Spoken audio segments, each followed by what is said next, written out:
Hello everyone, the Army of Otters here, and welcome back to the Unexplored Mojave. Today we're going to be looking at Black Mountain along with Neil's Shack. This was recommended to me by Wesley Gossett, so thank you for the recommendation. Wesley, you've had lots of recommendations. So let's jump into Black Mountain. So here we're at the entrance to Black Mountain right next to Neil's Shack. Neil's Shack is pretty much the entrance, and if you don't know, Neil is a super mutant who was sent here by Marcus in Jacobstown to keep an eye on Tabitha and to warn other super mutants about Tabitha. Tabitha is the super mutant on the radio who's a bit kind of crazy. But there's not much in Neil's Shack, just a radio and a bed, and then we can continue our journey towards the top of Black Mountain. Now, Black Mountain's a little bit unique, is as you make your way up, you'll notice a lot of traps, and you'll also notice there's a lot of falling rocks. It reminds me of segments of Skyrim, where you would have like boulders and stuff falling down. So we can see a very kind of early concept for that here in New Vegas. Now, I don't know if that inspired Skyrim or not, obviously, because Skyrim was made by Bethesda, this was made by Obsidian, but, you know, you can see these boulders here and Raoul just being a badass and completely ignoring it. But it's pretty cool, and as far as I know, it's the only place in New Vegas where there are falling rocks as a hazard to the player. And here at the top, we can see a rock that didn't fall for whatever reason. Now, normally as you make your way up here, there's a ton of super mutants who will try to kill you, but I've already completed the quest here, and then I found a bunch of friendly super mutants. And I don't know if this is normal or not, but I tried to complete the good ending of the quest here, where I revive Tabitha's robot, and she just leaves peacefully. So maybe that makes the super mutants here peaceful, I don't know. But as you come up on Black Mountain, you're going to notice a lot of destroyed buildings, and then there's a huge crater in the middle here, and most people believe that this was one of the sites of a nuclear attack by the Chinese. And of course it would make sense because this was a satellite array, and it probably had an important role in detecting nuclear launches from China. In fact, there's a terminal that we will look at earlier that confirms that.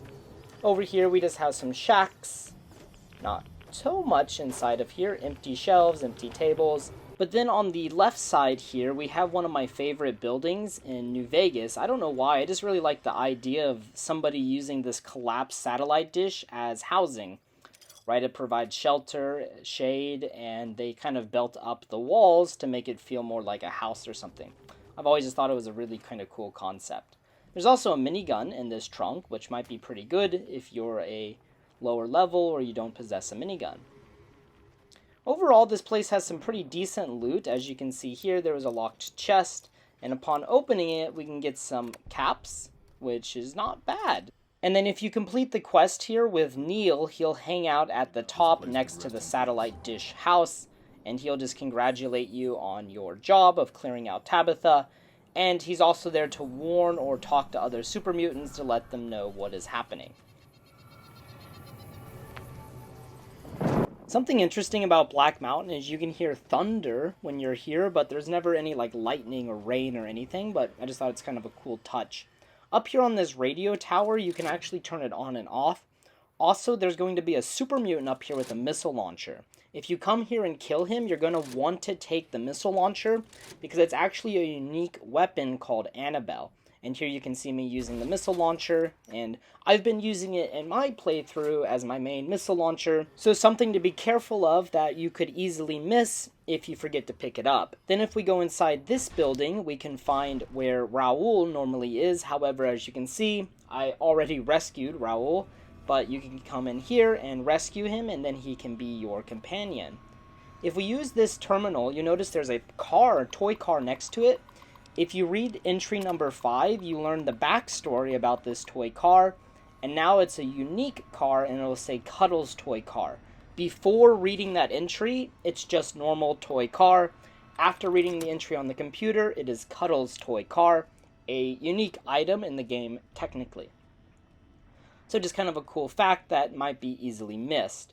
Then in here we have the storage building, and Tabitha has a scavenger hunt in this building for various items like a missile launcher, missiles, and ammunition. All of these trunks have ammunition in it and a few weapons, but not a lot of ammunition. But, I mean, it's better than nothing. So you can come in here and do the scavenger hunt. It's kind of a fun side activity. I've always liked puzzles and kind of hidden stuff in video games, so I enjoy it. Also, there's a Nuka-Cola Victory in there, which is pretty cool. Then we can go to the actual radio tower, and here is where we can find the terminal that has the people who were working on the day of the Great War, and you can see the reaction to what is happening, and it's pretty interesting. But basically, we just see that they've picked up the activity from the Chinese satellite network, and then the next entries detail all of the missiles that were headed towards the United States. And then eventually one of the nukes went off, and we can see that they slowly succumbed to radiation poisoning. The blast didn't kill them because they were protected by the mountain, but the radiation ultimately killed them. And then we can see Marcus visited here, and he was surprised that all of the technology and equipment was still working. But obviously Marcus is now at Jacobstown. But besides that, we just have a lot of radio equipment and not a lot else. There's no real loot on this floor. Then if we go outside, we're in this caged area. And this is where Tabitha is sending her message across the Mojave wasteland. However, you notice the door is locked, and if you want to go inside, the key is underneath the staircase. You can see this pile of dirt, and that's Tabitha's room key. And then we can go into the actual recording studio. But there is not a whole lot in here, but there is sheet music. However, there's no real point to it besides you can sell it for money. It's worth 100 caps. Surprisingly, it's not related to any kind of quest. So I wonder if it was originally going to be a part of another quest related to music. I know in Fallout 3 there's a quest where you have to find a very valuable violin, a Stradivarius violin at that, and then you have to return it or find it in the vault. Next we have a repair note for Raoul asking him to fix something, and because Tabitha broke it because she got angry. So after that though, we just have some of these trunks with some ammunition, not a whole lot, but again better than nothing. Then if we head south, we can find another crater signaling at probably another nuclear detonation. It would make sense for the Chinese to target this place. Also we can find a unique centaur, Mo. There's a lot of centaurs around this area, but there are no super mutants, so maybe the super mutants just kept them down here as like their pets.